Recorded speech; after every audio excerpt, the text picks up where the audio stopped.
The subject which has most interested me for many, many years is the simple question, who or what am I? What do we mean by the word I? And I find, as I investigate this question and talk with all kinds of people, that generally speaking, the word I refers to something that we sense or experience as a center of consciousness and decision living somewhere inside a bag of skin. Common speech reflects this in many ways. We say, face facts. We talk about being confronted with reality, and we talk about the difference between the knower and the known, the subjective and the objective, the internal thinker and feeler facing an external world. We say, I came into this world. I find there is therefore a general sense that I am something to which this external world is a stranger. That there is a feeling that there's deep hostility between the subject and the object. And this again reflects itself in our common language, where we talk about the conquest of nature, the conquest of space, and the conquest of great mountains like Everest. And all that this adds up to is that the human being experiences himself to be very lonely and feels that death is a terrifying threat, because he's been brought up in our kind of society and our kind of culture to experience himself as something isolated. Let's review this historically, because we shall see that in Western civilization we have been, in the past 2,000 years, under the influence of two great myths. When I use the word myth, I don't mean a kind of false story. The way I use the word myth is to signify an image, a great symbol. Men use symbols to make sense of the world. And we keep changing our symbols, and different cultures have different symbols. But a myth is an idea, or generally an image, which we use to explain the world and our own lives. So then, Western man has had two great images. The first image is that the world is the handiwork of a creator king, the Lord God. We are his creatures, and he has made us in rather the same way that a potter makes pots or a carpenter makes tables. In the book of Genesis, the creation of Adam is described in terms of ceramics, because the Lord God fashions a figurine out of the dust of the earth, that is to say, out of clay, and then, having made this little figure of a man, he breathes the breath of life into its nostrils, and the man becomes alive. And it's not insignificant in this line of tradition that Jesus is the son of a carpenter. Because the whole idea of the universe is that it's an artifact. It is something made. It could have been different from that. The universe could have been considered not as something made, like a table or a pot, but something grown, like a plant. And that children might say to their mothers, not, "Mommy, how was I made?" but, "Mommy, how was I grown?" But in our culture, it's natural for a child to ask the question, "How was I made?" Now then, this whole imagery of the human being as something made by a master craftsman became too much for the Western world, because everybody constantly felt that they were under the surveillance of the Lord, being watched and being judged at every moment. I have a friend who is a very intelligent convert to Catholicism, and in her bathroom she has one of those old-fashioned toilet operations where there's a tank near the ceiling and a chain which you pull, and then there's a pipe which goes down from the tank to the seat. And on this pipe there is a little plaque with a big eye on it, this kind of eye, and underneath in Gothic lettering it says, "Thou God seest me."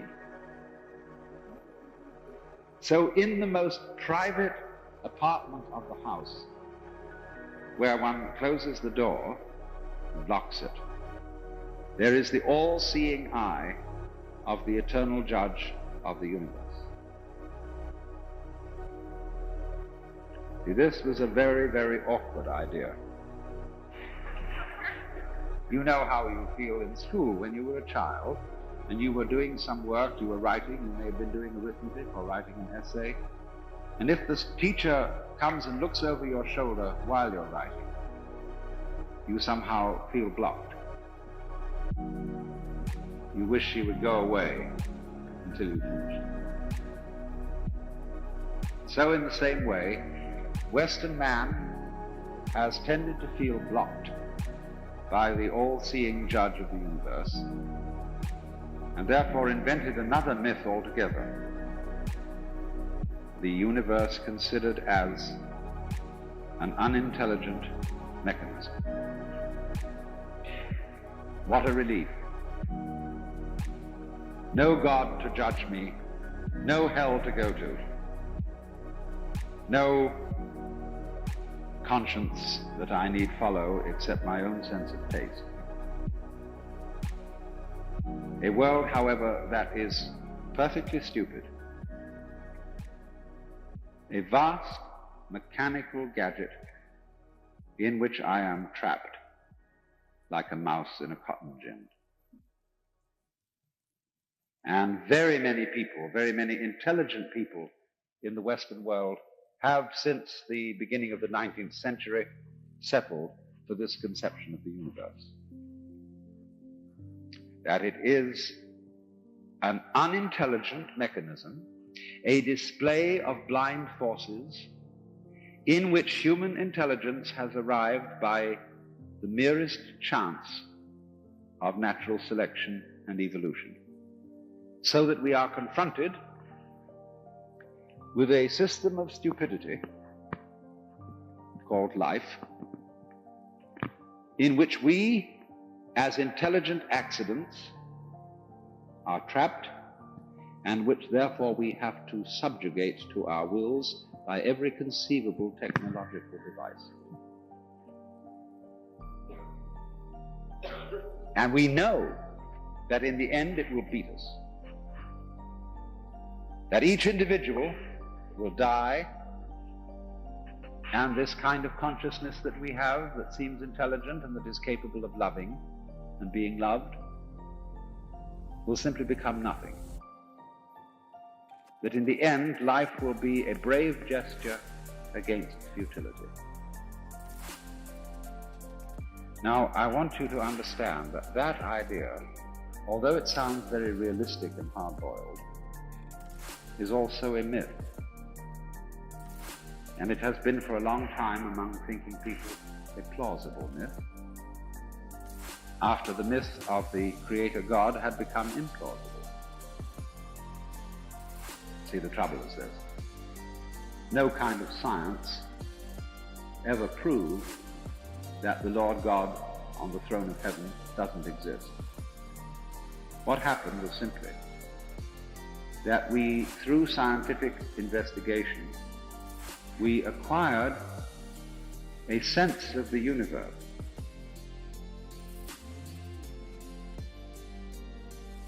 A conception of time and of space, which made the old-fashioned idea of the Lord God simply implausible. The universe was something much grander, much more spectacular than could possibly have been worked out by an old gentleman with a white beard on a golden throne, surrounded with winged angels. That was all. Besides, he was a nosy Parker, and we didn't want him. But the new idea that man, that intelligence and consciousness and love and so on are flukes in an utterly irrational universe, or rather mechanical universe, is simply to be understood as a reaction against the first myth. Because, as a matter of fact, the idea that man is a fluke in a mechanical universe is palpably absurd. But it has an enormous influence on the way we think, and above all, on the way we feel. I said we say normally, I came into this world. Why don't we say much more correctly, I came out of it?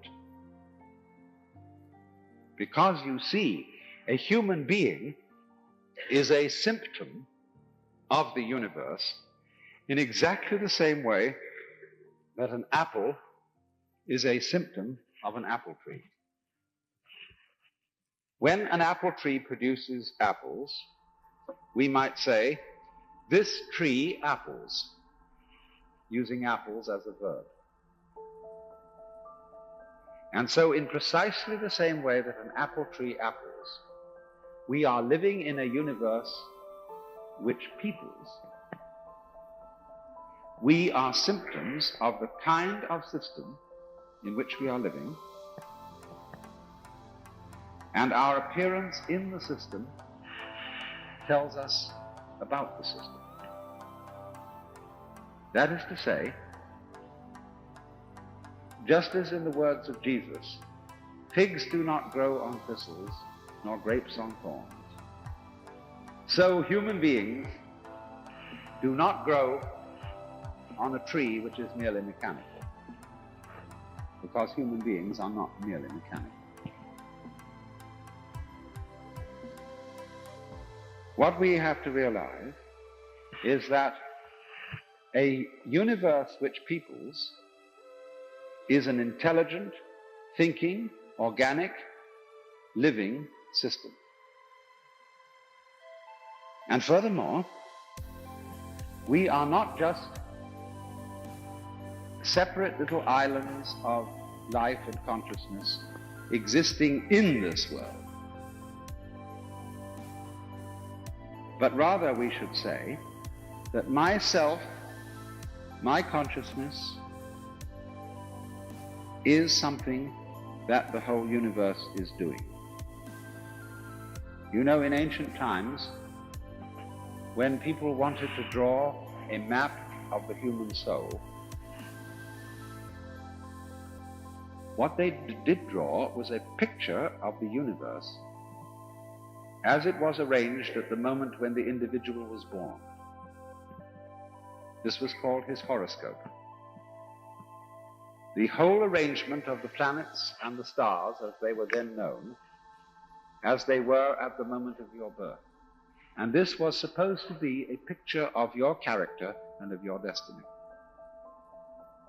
Now, there was a lot of superstition in this, but one thoroughly valid idea, that the real you is not just something inside your skin. The real abiding you is all that there is. The works, as it is focused here and now, at a particular place and in a particular time, and we call this particular place and time my body, my organism. So your soul is not something inside your body. Your body is something inside your soul, because your soul is the total cosmos, all stars, all galaxies, the whole thing focused here and now at this moment. And just, I know you've had experience of this around here, that this may be an unfortunate illustration, but just as a tornado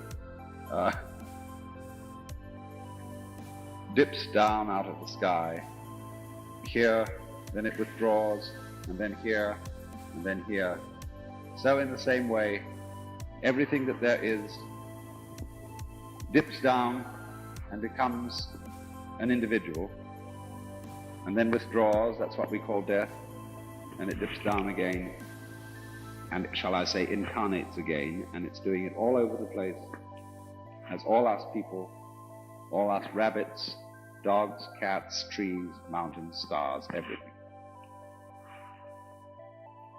But why don't we feel that way? Instead of having this feeling that I am a lonely little creature watching the world almost from outside and feeling that it's something with which I have to do battle.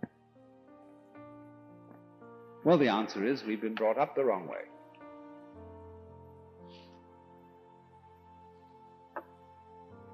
We've been brought up to play the game of cops and robbers, good guys and bad guys. That is to say, the game of pretending that each one of us is separate. Each one of us behaves on his own. And this gets us into the most amazing messes.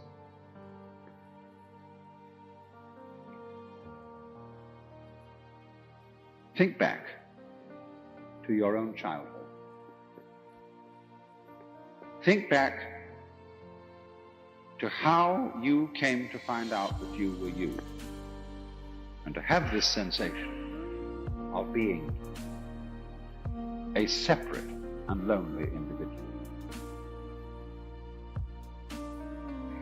For example,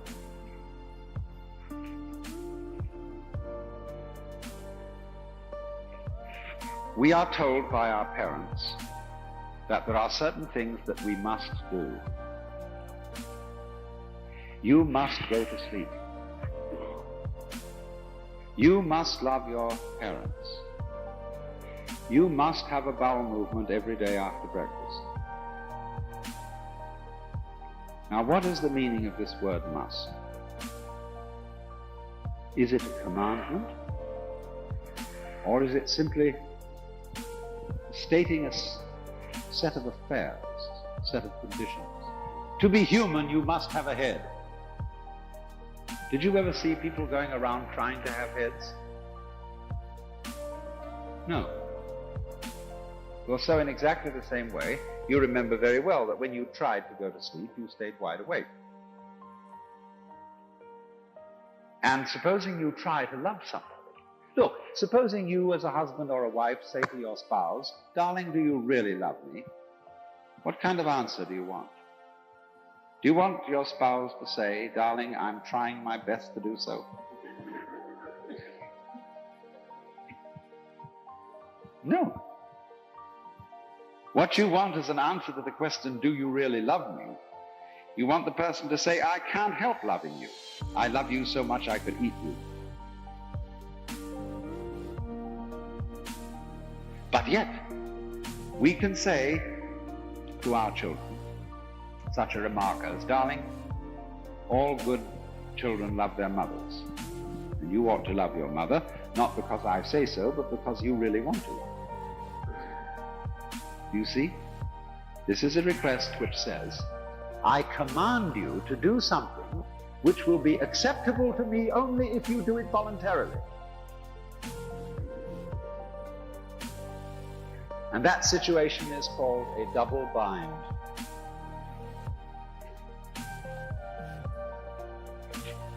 And it goes on all the time. The most important double bind that we are put under in our upbringing is one which could be expressed as, you must survive. We call it the instinct for survival. But actually, there is nothing of the kind. But you must survive is something really pushed into us.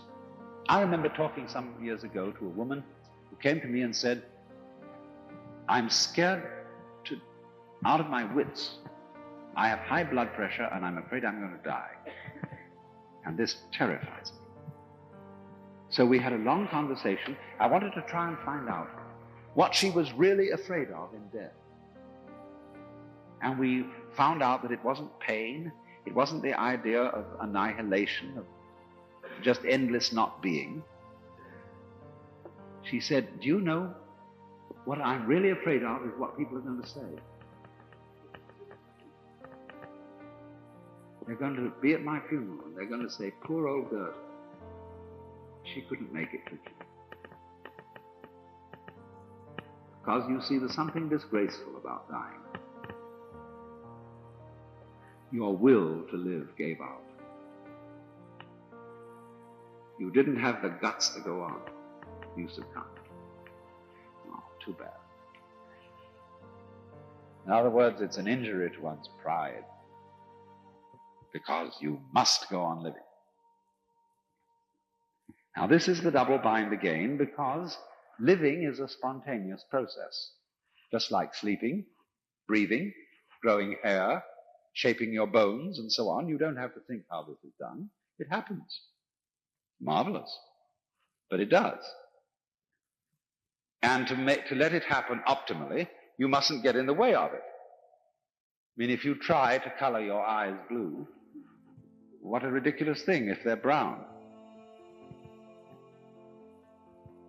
So living, you see, is something that happens of itself. The Chinese term for nature, when translated into English, means that which is of itself so, which happens by itself automatically, though not in the sense of a machine that's automatic. So if you tell the process of nature, the process of life, you must have it, it's exactly the same sort of thing as telling another person, you must love me. And if they try to obey that commandment, they put themselves into a state of contradiction. I am trying to love you means I don't love you. I am trying to go on living is also an approach to life which turns life into a drag. You know, there are a lot of people who would really like not to go on living and commit suicide. But they feel it's their duty to go on living because they have dependents. They also feel afraid to die because the social injunction, thou shalt live, is so powerful. See, suicide is a crime in many countries and states. You must do this. So you see, you go on living desperately. It's so desperate that if you have terminal cancer, the doctors have to keep you alive. They keep you on the end of tapes and tubes and wires, a ghastly, tortured organism that must go on living. Because the doctor is out of role when he is faced with an incurable disease. He doesn't know what to do with it without breaking his code of ethics. Now, when we are in the state of mind in which we must go on living, our children, who are the alibis for this, that is to say, we feel we must go on living because we are responsible for bringing up the succeeding generations. But all we do by this is that they catch the same attitude from us. And they are going to drag on for the sake of their children, who are going to learn to drag on for the sake of their children. Well, isn't that great? This is simply a system of hereditary stupidity. Because you see, children learn more from the adults' attitudes than they do from anything that adults say.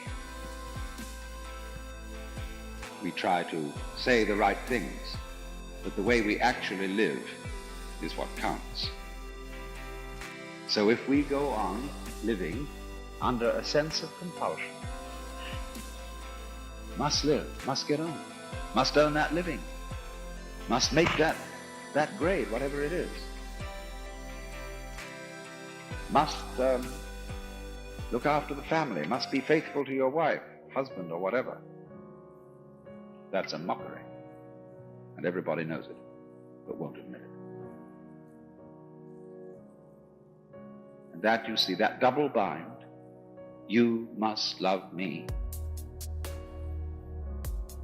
is the trap in which we live and constitutes the main cause for our feeling isolated from the rest of the world. I do not live, I do not feel that I live as an expression of the whole cosmos, just as a leaf or an apple is an expression of a tree. But I am taught to feel that I live in spite of the cosmos, only to the degree that I struggle against it to wrest my life from the soil and the waters.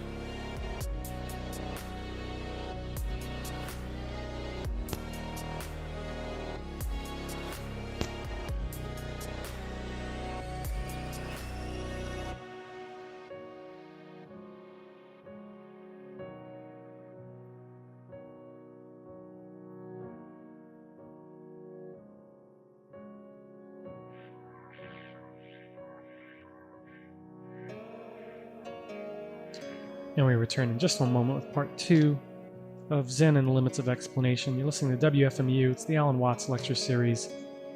Stay tuned.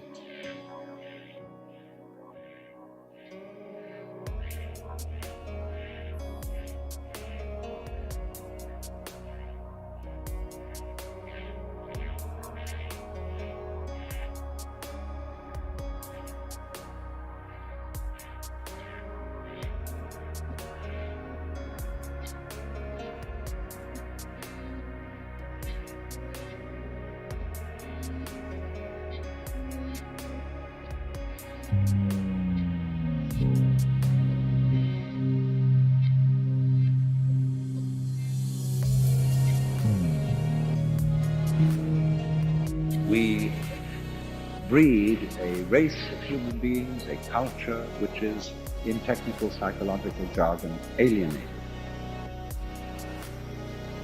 and which feels that it has a sacred duty to beat the physical world into submission. And the symbol today in Western culture, especially in the United States, of this state of mind is the bulldozer. I don't know how it is here in Michigan, but where I live in California, the bulldozer is ubiquitous. And this great, blunt, powerful, shoving thing it has on the front of it is knocking down hills, is putting flat tract lots in the middle of mountains, and is the most aggressive, domineering symbol of man flattening the earth. I sometimes wonder whether that passage in Isaiah, every valley shall be exalted, and the hills laid low and the rough places plain, is that a prophecy of something nice or a forecast of doom? The flattened out earth. No mountains, no valleys. How boring can you get? And the funny thing is this, that when people want to live in the hills, they want to live in the hills because the hills are great. They like the hills. But if by going and living there they destroy them, is that sensible? What eventually happens, of course, to all these tract lots in the hills is that the rains come and the houses fall down the slope because they've upset the natural balances of the area. They've torn off all the topsoil, scrubbed up all the brush and the vegetation, because that's tidy and neat, according to these people's notions. But all this sort of thing is a symbol of man at war with his environment, because he does not realize that his own physical existence includes the external world. Let me put it in another way. Your body is not just what is inside your skin. Your body includes what you call the external world. The skin doesn't divide you from nature, it joins you to it. Because the skin is simply a spongy, porous membrane through which you breathe and through which your nerve ends have contact with everything outside it.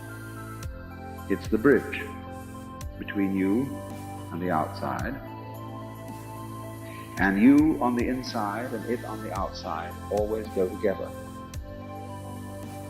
You see, look, do you know the most fundamental, important thing in all metaphysics? You understand everything, all mysteries of the universe. You just realize that every inside has an outside, and every outside has an inside. They just go together, as do, incidentally, black and white, light and darkness, and life and death. They go together in the same way as the crest and the trough of a wave. Did you ever see a wave with a crest and no trough? Or a trough and no crest? Never was there such a wave. Did you ever see an inside without an outside? Could you have light without the contrast of darkness, or vice versa? Of course not. This is the simplest thing that everybody should learn before they learn 1, 2, 3 or ABC. But it's always left out. And you see, when that's left out, and you don't understand that black and white are brothers, they're inseparable although different. See, they're explicitly different, but implicitly one. If you don't understand that, you get involved in a game called, black might win. In other words, it would be easier for there to be death than life. It's a little bit funny, isn't it, that anything exists at all? Has that ever struck you? I mean, it would be so much easier for there not to have been anything, because being is a bit of an effort. I mean, it would be a much more rational universe if nothing had ever happened.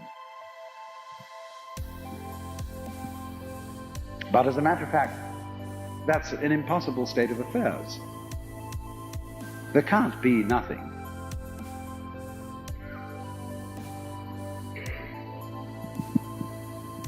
But something,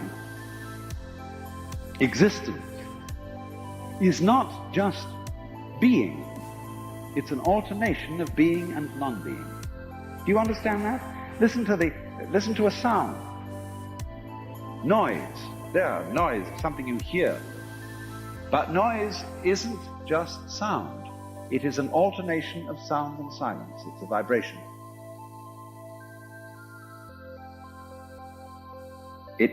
So now you see it, now you don't. And everything is that way. Supposing I'm sitting next to a pretty girl in the movies, and I put my hand on her knee and leave it there. In a short time, she will cease to notice it. because it's pure being. But if I pat her on the knee, then she notices that she knows I'm still there, because I put my hand on and take it off, and on and off, on and off, on and off, and that's what creates existence. So in the same way, all our sensations are sensations of vibration, of now you see it, now you don't. And these two together constitute being. Life and death, black and white, solid and space, something and nothing. But we play the game, you see, that nothing might win. Now when you see you've forgotten the connection between these two things, which is the secret, that Tweedledum and Tweedledee agreed to have a battle. When you've forgotten that connection and you're afraid that the black side may win, that everything may be lost, that all existence may plunge into the abyss of endless night, then you play the contrary game, but white must win. And that's where you get into trouble. You must love. You must live. And that's the biggest hoax ever invented.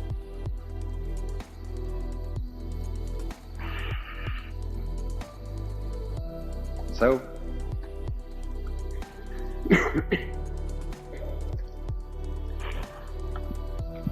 we go around doing battle against our own nature.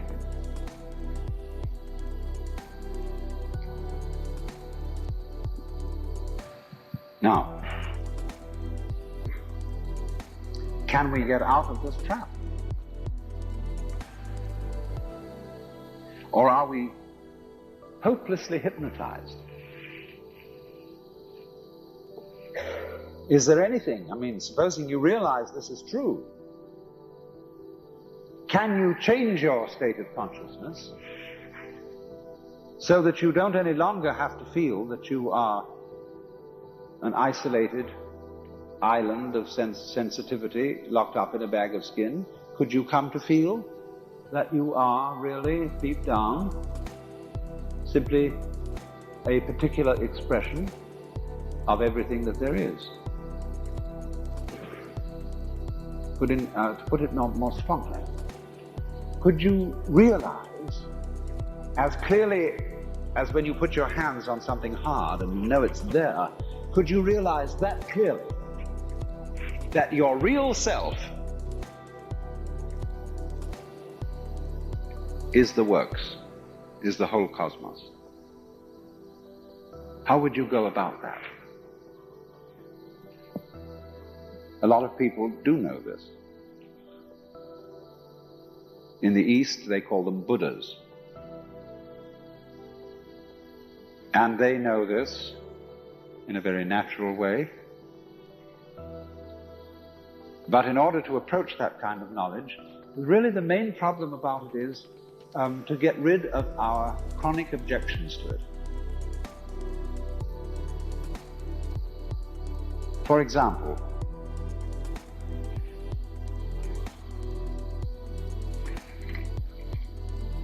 this is not something you know in quite the same sort of way that you know a thing you can look at from the outside, like looking at your own hand. See, the funny thing about consciousness is this. It's like the headlights of a car. The headlights of a car shine down the road, but they don't shine on the wires immediately behind the bulb that connects it to the battery. They don't even shine on the battery. Consciousness does not illumine its own origin. You are conscious, you are aware, but you don't know how. That's because consciousness looks out instead of in. But in just the same way that underlying your consciousness is the whole complexity of your nervous system, which is very much you, but you don't know it. So in just that sort of way, your essential self looks out rather than in. You don't feel it, just as you don't see your own brain. But there it is. And when you die, you go back, as it were, you are withdrawn into yourself. The place, the center from which you came out when you were born. And what happens once can happen again. Do you ever think it was funny to be born?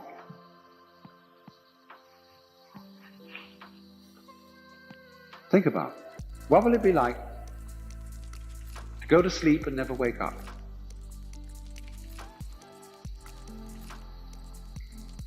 Think about that. Imagine to die. And that's that. Now, don't imagine yourself lying around forever in a dark room, buried alive, as in Edgar Allan Poe. No experience of darkness, no experience of anything, neither darkness nor light. I can give you an immediate illustration of that by asking you, what color is your head? From the point of view of you're looking around without having a mirror near you. What color is your head? I can't see it.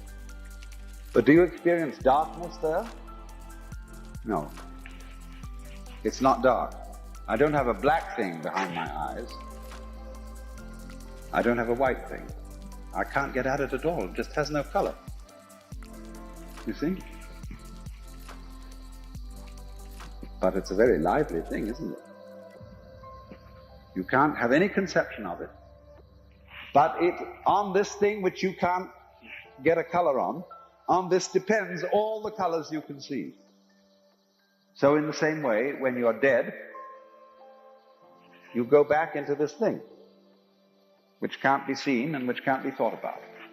Because you see, the moment you think about what will it be like to go to sleep and never wake up, becomes the corollary. What is it like to wake up without ever having gone to sleep in the first place? In other words, that's birth. Now you were born. You have no memory of having existed before. And what happened once can happen again. Doesn't matter how long the interval between is, because that won't bother you. If everybody on this planet is suddenly annihilated in a huge atomic explosion, well, maybe in several billion years, the human experiment will happen again in some other galaxy, and it'll feel just like we feel now. That's the way it works. Just as in a seasonal way, the apples come on the trees. But what we need for our health at this time is human beings who have the sense of belonging, who have the sense that they really do come out of this world. Because people who have that sense are, in a way, better fitted to live in the world than those who don't have it. They're better fitted to live because they respect their environment. They respect the earth as they respect their own skins. And you aren't fit to interfere with the outside world, and you must interfere with the outside world. There's no way of getting around that. But you aren't fit to interfere with it unless you reverence it. Unless when you build a town, you do it with love. Now, the striking thing about our countryside, Americans are materialists. Everybody says that. They're not. They hate material. Look at any American city, almost any American city, does it look as if it was made by people who loved materials? No, it's a junk heap. It's a set of fronts down Main Street, and behind there are wrecked automobiles and shacks and junk of every conceivable description. The most fantastic example of this is Los Angeles. You can drive from central Los Angeles way out to Claremont, 40 miles to the east, and go continuously through pasteboard and junk.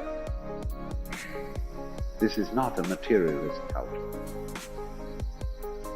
It is devoted rather to the abolition of material in all its aspects, to the abolition of time and space. Not to the civilization of the universe, but to the Los Angelization. But don't think that because I put this thing off to a few thousand miles to the west that it isn't here too.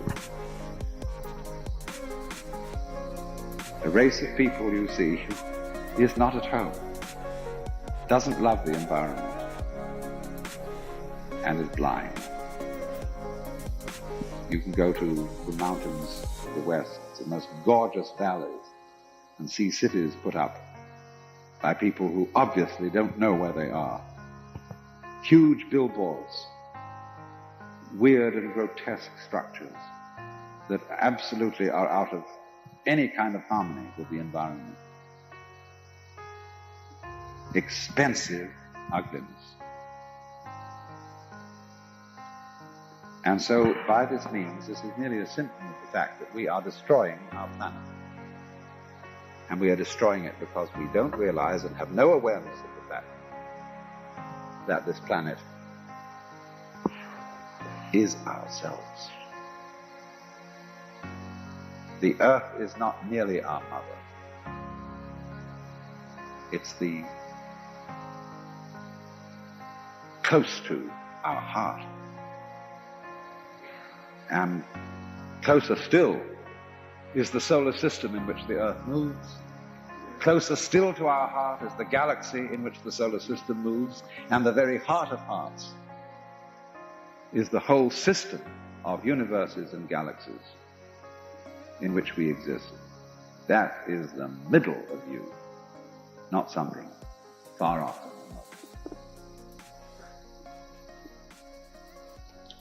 That was the late Alan.